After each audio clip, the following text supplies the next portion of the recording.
Okay, ubushize nari naberetse ukuntu umuntu ashobora gushyira WhatsApp ebyiri muri application imwe, noneho uyu munsi ndashaka kubereka ukuntu umuntu ashobora gusiba WhatsApp ye yari afite akayisiba muri iyi application hagasigaramo WhatsApp imwe yonyine. Nk'uko bisanzwe ni Toso the Barber, ndababwira ngo mukomeze mukore follow.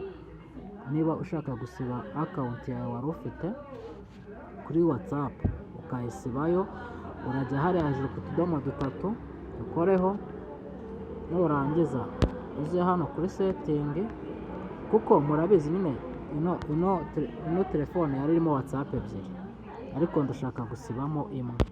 Okay, noneho urashaka gusiba imwe uraza hano ku tudomo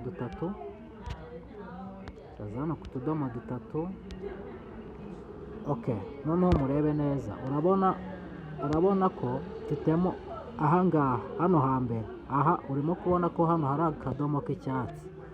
Akadomo k'icyatsi kavuga yuko mfitemo indi WhatsApp, ni WhatsApp ebyiri zikora muri account imwe, ariko njye ndashaka gusibamo WhatsApp imwe. Ndaza hano kuri setting kuko nshaka gusibamo WhatsApp imwe, kuko nkoze ahangaha, nkoze hariya hasi naba ngiye kwinjira mu yindi account. Ndakora hano muri setting kugira ngo nsibe ino WhatsApp ifite nimero iherwa na 80 na 98, niyo nshaka gusiba. Uraza hano kuri account ukoreho, nurangiza uze ahangaha, uze hano kuri delete account kuko ndashaka gusibamo WhatsApp imwe. Ukoreho barahita bakwereka ahangaha uje gusiba WhatsApp. Okay, urashyiramo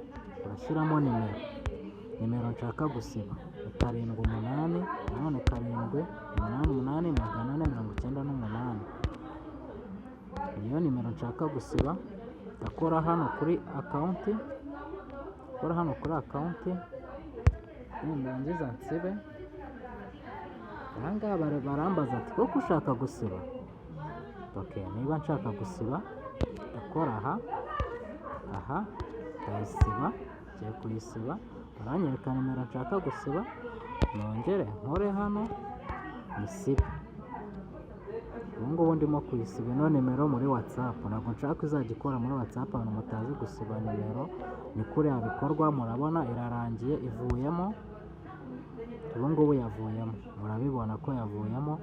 Bahita banyereka ngo noneho niba nshaka kuyisubizamo nongere nyisubizemo. Ubu ni bwo buryo wasiba nimero yawe bakayisiba burundu muri WhatsApp. Hari abantu bajya kugurisha telefone ukayigurisha ikirimo WhatsApp yawe, ushobora kuyitanga umuntu akayikoraho amanyanga. Okay, mugomba kuzajya mubanza mugasiba ama WhatsApp yanyu. Sawa, turi kumwe, mukomeze mukurikire amasomo yanjye. Sawa, turi kumwe, ubutaha nzabereka andi masomo.